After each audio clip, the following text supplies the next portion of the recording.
Okay, so we are at the last halacha, halacha 14 of chapter 471, Taf Ayin Aleph, the halachas, the laws of refraining from eating on Erev Pesach.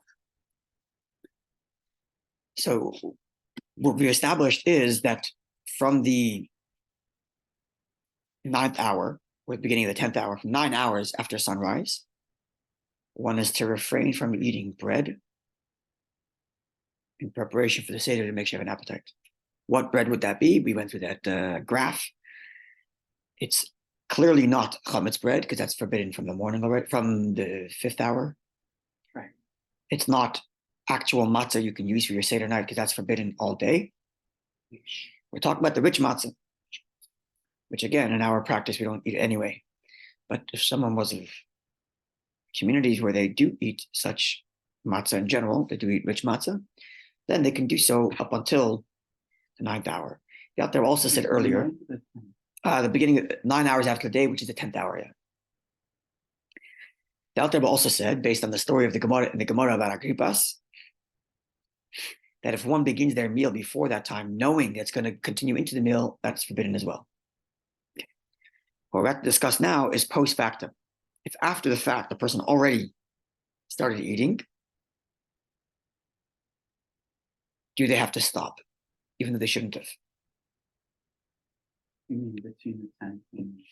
Do they have to? They started when it was permitted, before the 10th hour, okay, and they continued into the 10th hour. Do they have to stop? Got it. So even though, as you said before, one shouldn't start the meal knowing it's going to continue inward, as Agrippas was told he's not allowed to. But what if one did? Inadvertent. Again. Whatever the intentions were. So now we get to the halachas. I think Gemara discussed at length before, and we learned the halachas in the Shulchan Aruch, which is the law of Poetis Mappa, where you cover the bread and make kiddush and continue the meal. But here you can't do that. You can't just cover the bread and continue your meal because you have a Seder to do. So how would you do that? Well, option A would be bench right now, and as soon as nightfall hits, bench, and then begin your Seder once it's actual nightfall, right? Which is another distinction between Pesach and the rest of the year. The rest of the year, you can make kiddush early, right? Because you're making kiddush and you're bringing Shabbos in, no problem. So if you're in the middle of your meal and you come to night, let's say sunset, so you cover the bread, make kiddush, uncover the bread, and continue your meal, as we discussed at great length. But here, number one, you can't just eat the bread when you uncover because you have a Seder to do. Number one. Number two, you can't make kiddush until it's actually nightfall. The reason is because cup number one of your 4 cups of wine is your kiddush, right? And the obligation for your 4 cups only takes effect at absolute nightfall. You can bring Pesach in early, but not with your kiddush,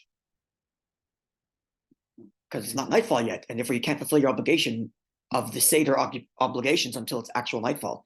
The obligations of the 4 cups, the obligations of saying Haggadah, all the obligations only can be fulfilled at actual nightfall. Even on the second night. No, I'm saying if right? were there. But certainly the first night, yeah. So those are our differences that make Pesach different from Shabbos. In addition to the fact that on Shabbos, you could eat a meal before Shabbos starts, whereas here you're not allowed to. But after the fact, when you already ate and you're continuing your meal till nightfall, you have difference A, that you have a Seder to perform, and it's not just making kiddush, eating, continuing to eat. And difference B is that you have to wait till nightfall to actually make kiddush, giving you actually more time to bench, which would be your best option. Bench, and then when nightfall comes, start your Seder. Following? Continuing to eat Shabbos. You're just now starting, you're eating your Shabbos meal. Right, we discussed that at length. Yeah. Making hamotzi, making hagafen, what do you do? That's right, because you have a Seder to perform. It's a different meal altogether, too. Right? That's right. Your meal's only coming after you've done all half the Seder already. You have to do Kadesh, Orchatz, Karpas, Yachatz, Magid, and then a second cup of wine, and then you're finally getting to your, and then once again, not getting to your meal yet. Matzah, Morar, Koydach, and now you get to your meal. So you got ways to go. Could you use that meal? You can't. Could you use that meal that you started as the continuation of your... So let's see. That's what we're going to discuss That's the presently. whole meal? That's what we're going to discuss Oh, presently. All right. Okay. Halachik dalet. So im hischel lechol matzah ashira koydem sha'asiris. So he began to eat his rich matzah before the 10th hour. So it's permitted to eat at that time. Yeah. Well, Now, if he knew it was going to extend forward, he wasn't allowed to, but he did anyway. So now he's eating a meal, including bread, this rich matzah bread, very close to nightfall already. I don't like that expression, rich and poor. It's like the poor should be more important than the rich. The poor is more important than the rich. It should be. It is. But when That's you why say it's poor, this. you say this is the rich one and this is the poor one. The poor man is the poor matzah. The poor bread is the most important one, which is why you can't eat it during the day because you have to savor it for a night. I know, but it's just like almost derogatory to say poor, even when it's the most important. You know? The humble matzah. Let's call it humble. Well, we can call it humble bread versus arrogant bread. It's better. Arrogant. Instead of calling it poor, we'll call it humble. Yeah, but that's the terminology. Matzah shira, the rich bread. Okay, so ain't tzarich lahafsik kishtagia sha'asiris. He's not required to stop when the 10th hour arrives because he already did, even though he shouldn't have. But he did already, so he can keep on going. His meal can continue until nighttime. The hainu, what does nighttime mean? Ad bein hashmashis, till sunset, to the beginning of the intermediary time, right? From sunset until nightfall is intermediary time. We're not sure if it's part of the previous day or part of the next day. So in this case, you have to stop then. This is the time of doubt. We're not sure if it's night, which day this hour belongs to. That's right. Bringing your right. So this is a time when hypothetically you have to make your Seder if it's part of the next day, but you still can't because maybe it's part of yesterday. Right. There's stringencies on both. That's right. That's correct. You have to end everything from the previous day, but you can't start anything from the next day. Right. So when it comes to Shabbos, where it makes a difference, you can anyways bring Shabbos in early. Okay, make Kiddush now. Yeah. But now you can't do that because you can't start your Seder until it's actual nightfall. But you still have to stop your meal now because, hey, maybe it is nightfall. So you have to stop your day stuff because maybe it's nightfall, but you can't start your night stuff, i.e. your Seder, because maybe it's daytime. Okay, so you stopped at the beginning of this intermediary hour we call Ben Hashmashis. Sunset, basically. Now he says, you could do the grace after meals right now. Maybe even you should. But it's not absolutely required. That's the next paragraph. It's not absolutely required to do benching now because you know you're about to eat shortly. So it's not an absolute must to bench, although you should, which, by the way, you'll remember from the Shulchan Aruch, from the laws of Kiddush. We learned then also that Reish Ayin Aleph, 271, we learned that, or was 272, 271, I think it was, that in the best case scenario, you should act on Shabbos afternoon to avoid all the questions of whether you make a new agafen, don't make a new agafen, or wash again or not. You should actually bench before the whole thing starts. Right? So you don't run into the problem that now that the Kiddush is here, maybe I'm not allowed to bench until I make Kiddush, but maybe I have to stop, make a new bracha, all the problems that come up. He actually said anyways to bench earlier. So certainly that would apply here. But hypothetically, one doesn't have to. Because I'm about to eat. I know I'm about to eat. So I don't need to bench now. So what would I do? He has to wait till it's actually nightfall.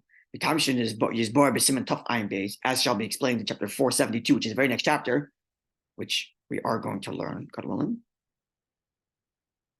And at that point, right, we're there, it's going to explain what we just said, that you have to wait for the actual nightfall to start your Seder. Right, so covers the bread.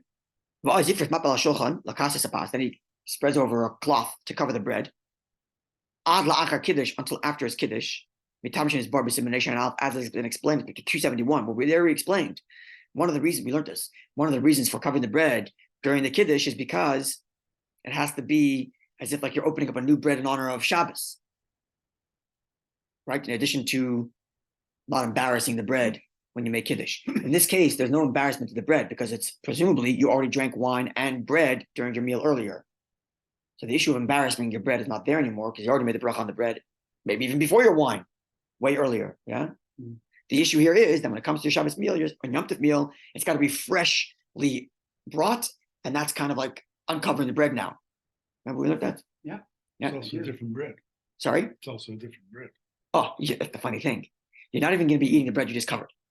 Because the bread you just covered is the rich matzah. Later, you're going to be eating the poor matzah. Right? But nonetheless, you still need to cover the bread when you make this kiddush, this rich man's bread. You have to cover because, again, after kiddush, you can uncover it if you want, and that way it looks like you just presented a meal for Shabbat, for Yom Tov. And then during your Shulchan Aruch, you can eat it after you've eaten your kosher matzah for the Seder. Right. You can continue eating that rich bread after you eat your matzah at Shulchan Aruch at the mealtime. Yeah, following Yeshua. Yeah, but I'm stuck on a question. Okay, where are you? Tell me. Now I'm going ahead, maybe. But then, what do you do for benching? Because you have. We'll get there. Yeah. Okay. We will get there. Yes. Let's understand where we are now. So let's bring us quickly. Yeah. Recap like step by step. Yeah. He began eating when he wasn't supposed to before the 9th hour was allowed, but considering he knew it was going to go after the 10th hour or into the 10th hour, he shouldn't have. He did. Okay. He doesn't have to stop now. He keeps on going till sunset.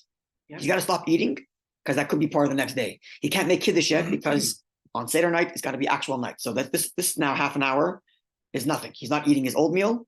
He's not starting the kiddush yet. Okay. Comes time for nightfall. It's kiddush time. Covers the bread and makes kiddush, which is his first of the 4 cups of wine. Yeah.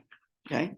And then if he wants, he can uncover the bread, the rich man's bread, because now it's like fresh bread for his new meal. Fresh bread. Fresh bread for his new meal. Even though he hasn't benched yet, he's still in the middle of eating. Yeah. Okay. Now, so the Yomer Kiddush al Kosher, he recites the kiddush on the first of the 4 cups while the bread was covered. Yeah. He should not make hagafen on that kiddush.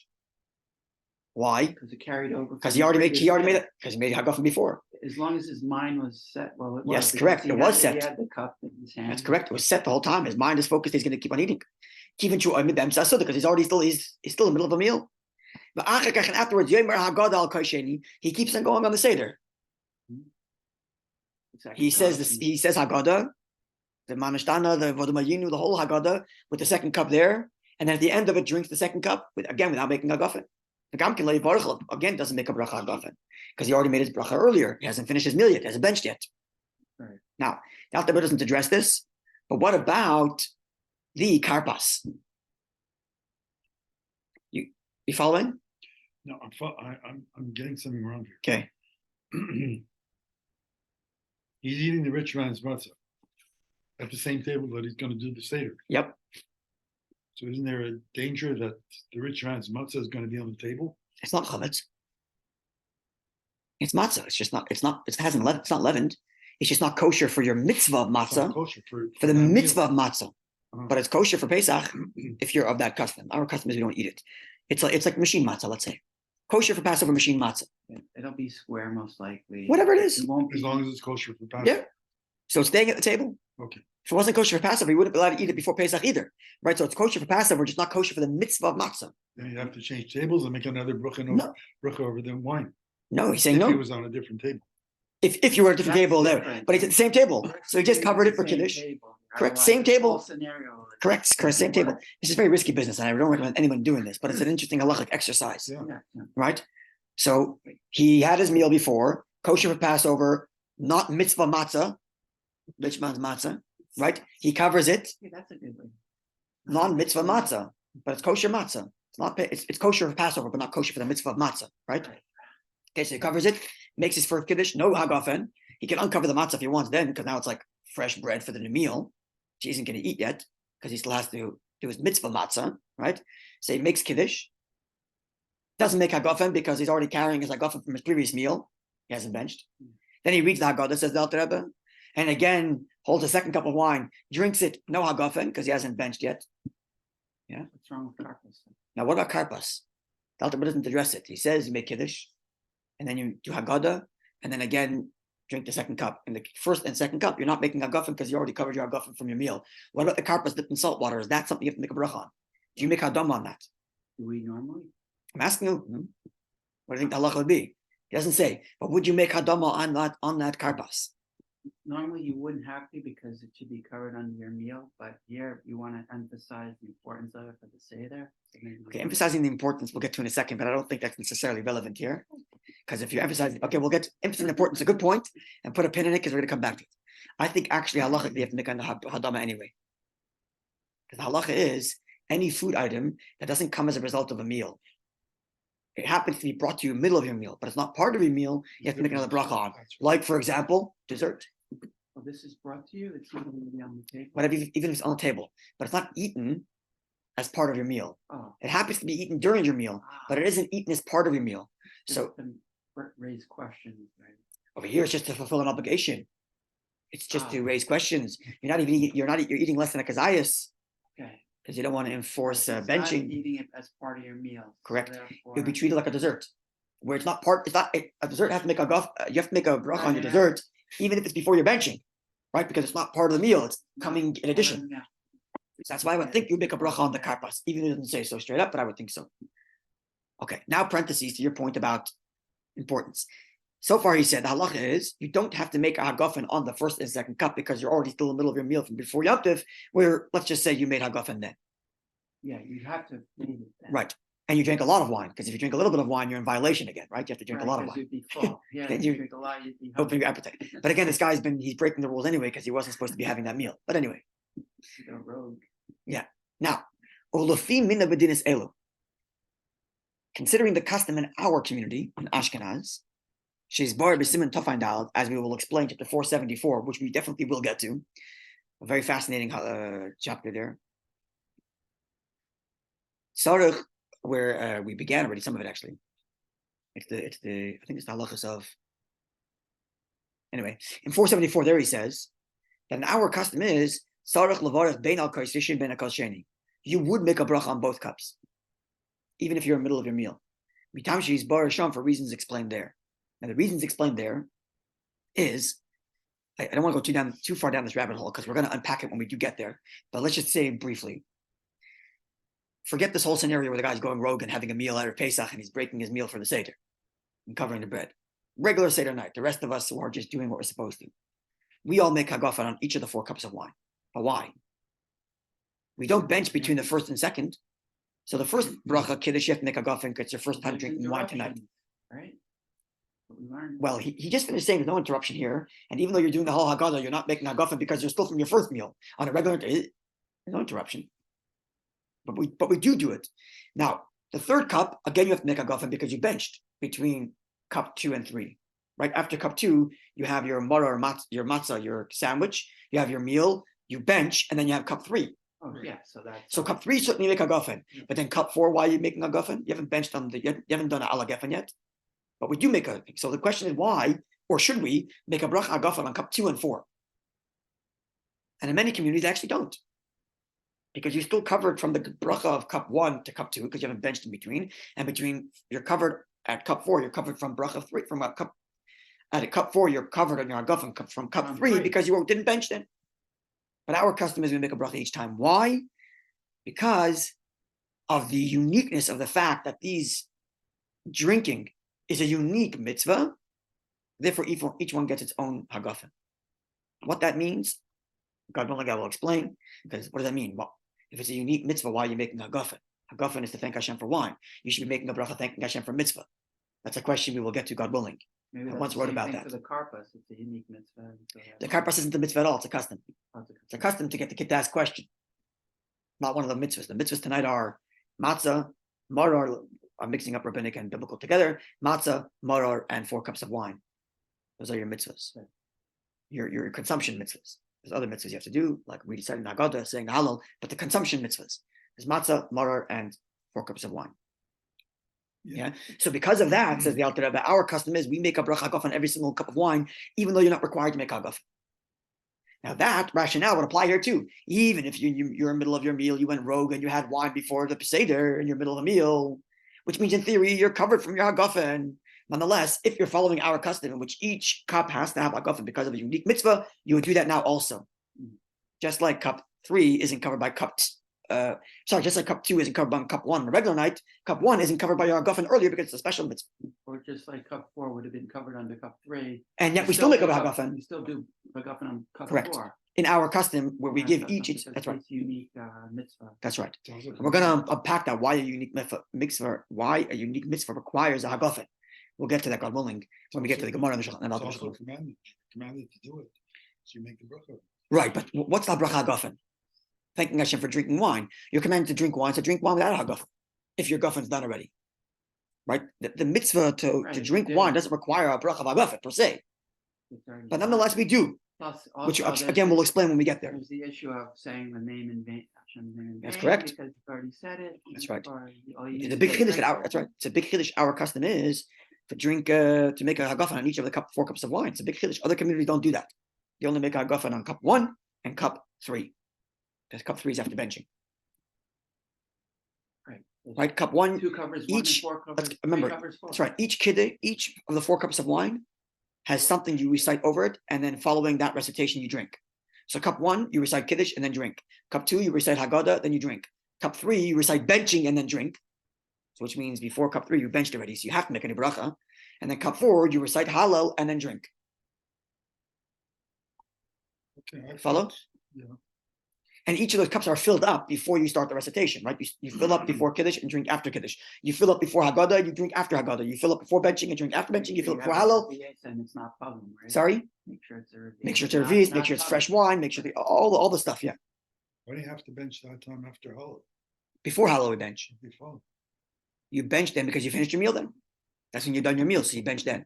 But isn't that when you do the benching? Right. And then you do Hallel after benching. So that's the 4th. That's another one. That's the 4th cup, yeah. Right. I'm getting this. So again, you fill up your cup of wine, recite the Kiddush, drink. You fill up your 2nd cup of wine, recite the Haggadah, drink. Right. Fill up your 3rd cup of wine, recite the benching, drink. Fill up your 4th cup of wine, recite the Hallel, and drink. That's our Seder. Okay, I can understand the benching, the drinking after the benching. Yeah. Because the meal is finished already. Yeah. But Hallel? Yeah, after Hallel, on Seder night, you make Hallel at the end of the Haggadah. Yeah, but we don't drink. We don't make. Why don't we do it when we're in shul? Only Seder, only by the Seder we do a cup of wine for Hallel. Or Because it's part of the mitzvah, 4 cups of wine. Part of the Seder night is the Hallel. It's a good question, actually, because we do Hallel twice at the Seder night. Once in shul and once again at home. Yeah. And it's a big question as to which one's the primary. And the truth is, we don't make a bracha, Hallel at the Seder. We make that bracha in shul. But we recite the Hallel again in order to fulfill actually the mitzvah of the 4th cup of wine. That we drink the 4th cup of wine over a Hallel. That's funny because that's the whole same issue. Whether you're saying the bracha twice, we don't, but why we do? You know where this comes up? I have a friend of mine who talks about this every year.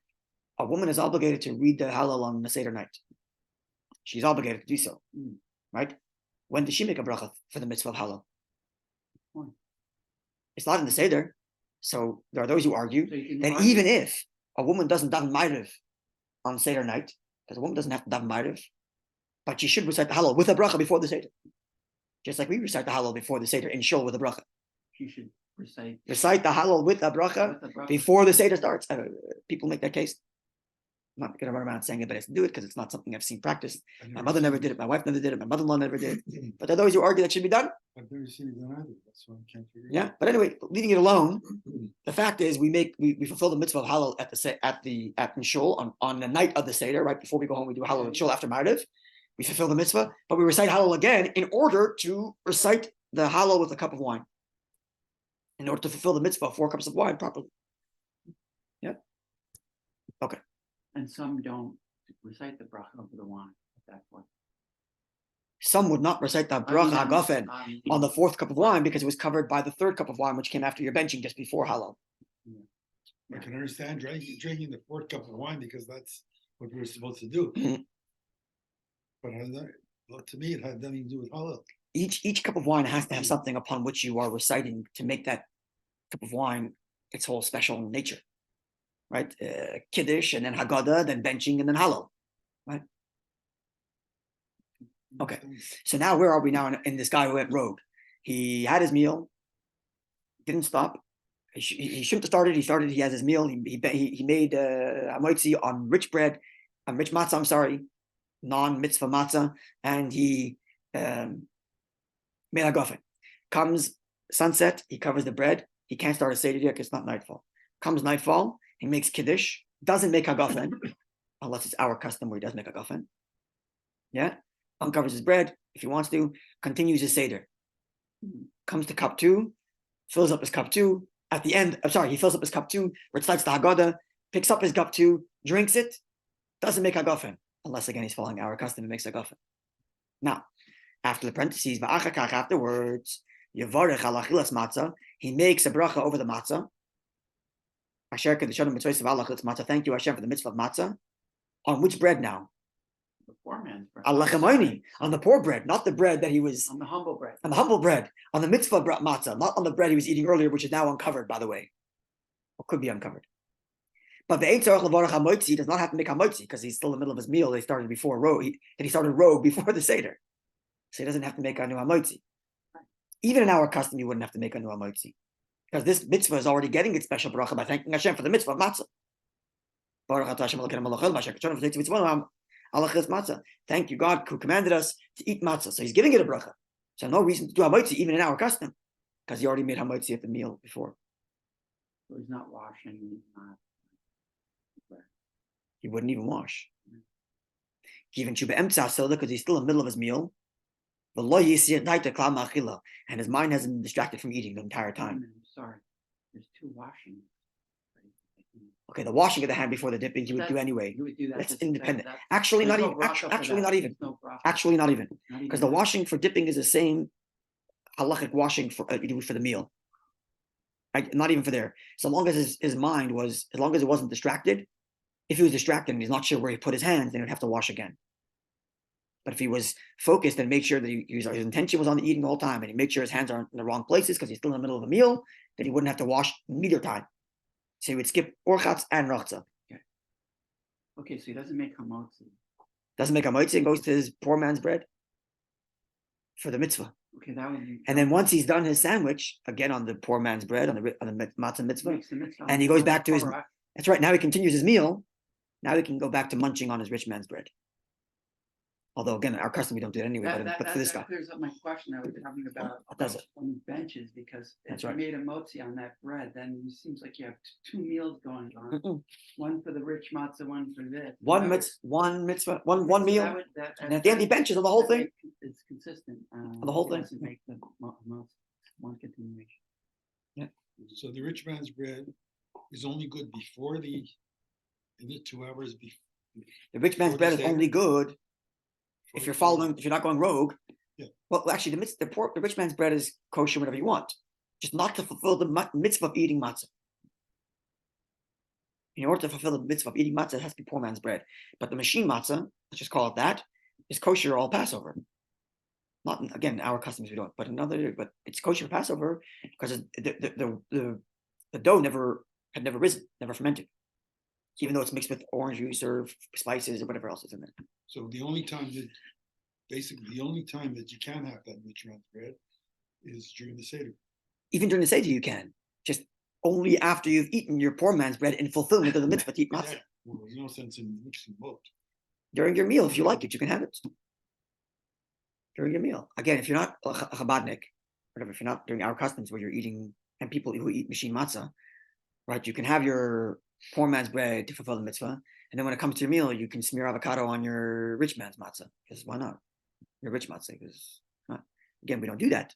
But sorry? Because you like it. What's the difference? You like it. Put some kosher for place of jam on your poor man's matzah. Okay, he likes it. I don't know. What's the difference? It's preference. And arguing preference.